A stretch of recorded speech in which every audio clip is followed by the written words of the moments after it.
Good morning সবাই, কীরকম আছো? ভালো আছো তো? আজ আমি আর একটা রেসিপি নিয়ে চলে আসলাম তোমাদের সামনে। কাঁকড়া দিয়ে পেঁপে দিয়ে রান্না, সাদা সাদাই। কড়াইতে একটু তেল দিয়ে দিলাম। কড়াইতে আমি না আগে মাছ ভাজা ও ভেন্ডি ভাজা করেছি, তাই ওরকম একটু তেল তেলে রয়েছে, তাই তোমরা অন্য কিছু ভেবো না।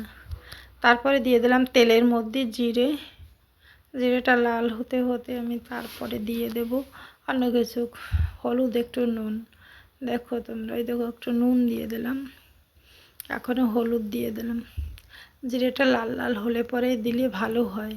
তারপরে দিয়ে দিলাম একটু কাঁকড়াটুকু কেটে রেখেছিলাম, সেই কাঁকড়াটুকু অল্প একটু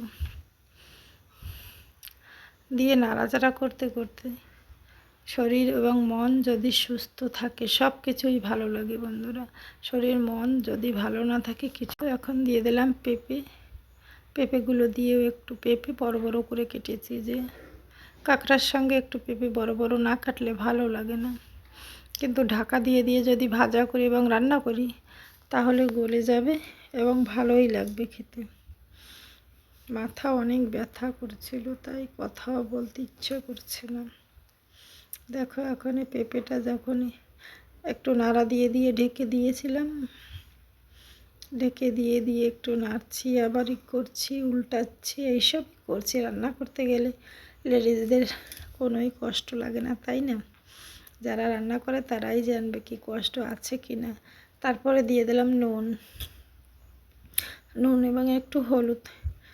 কেউ রান্না শখেও করে, কেউ কষ্টতেও করে, কেউ করা লাগবে রোজ, সেটাই খেতে হবে ভালো, তাই রান্না তো করতেই হবে, নয়তো ভালো খাওয়া যাবে না। তো দোকানের ওই সব বাসি পুরনো জিনিসগুলো খেয়েই থাকতে হবে। রসুন থেতো করে রেখেছিলাম, সেই কাঁচা রসুনটা দিয়ে দিলাম, কারণ আমি হলুদ এবং কাঁচা লঙ্কা দিয়েই রান্না করব, কোনো মরিচ গুঁড়ো দেব না। আর একটু জিরে গুঁড়ো দেবো। দেখো মরিচগুলো দিয়ে দিলাম, যেটা ফেলে রেখেছিলাম আমি চেরা করে। এখনই দিয়ে দিলাম জলটা দেখো একটু বেশি পরিমাণেই না দিলে সিদ্ধ হবে না। পেঁপে তো অনেক বড় বড় করে কাটা, সবাই তো জানে পেঁপে সে একটু সিদ্ধ হতে দেরি লাগে। তাই এখন দেখো পেঁপেটা হালকা হালকা গলে আসছে, ঝোলটাও ফুটে আসছে। এখন একটু অল্প করে জিরে পাউডার দিয়ে দিলাম, যাতে সব কিছুর সঙ্গে একটু মিশে যায়। আমার রান্নাবান্না অন্যরকম, সবাই রান্নাবান্না অন্যরকম, কারোরটার সঙ্গে কারোর মিল খায় না। তাই দেখো এখন আবার একটু গলে গেছে, নাড়িয়ে চাড়িয়ে ঢেকে দেই সুন্দরভাবে, যাতে গলে যায় পেঁপেটা। দেখো তোমাদের কীরকম লাগছে আমার এই রেসিপিটা, এবং তোমাদের যদি ভালো লাগে একবার এরকমভাবে পাতলা পাতলা করে হালকা করে এই গরমে বানিয়ে খেয়ে দেখবে। শরীরের জন্যও ভালো এবং স্বাদও আছে। পেঁপেতে মশলা দিলে অত ভালো লাগে না। দেখো এখন ঢেলে নিলাম এবং হালকা করে একটু জিরে পাউডার দিয়ে দেব, জিরে গুঁড়ো, যেটা আমার ঘরে করে রাখা,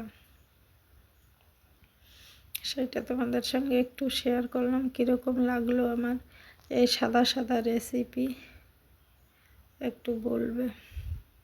ধন্যবাদ। সবাই ভালো থাকবে, সুস্থ থাকো। এই গরমে জল বেশি করে খাবে, মন শান্তি থাকবে, শরীর সুস্থ থাকবে।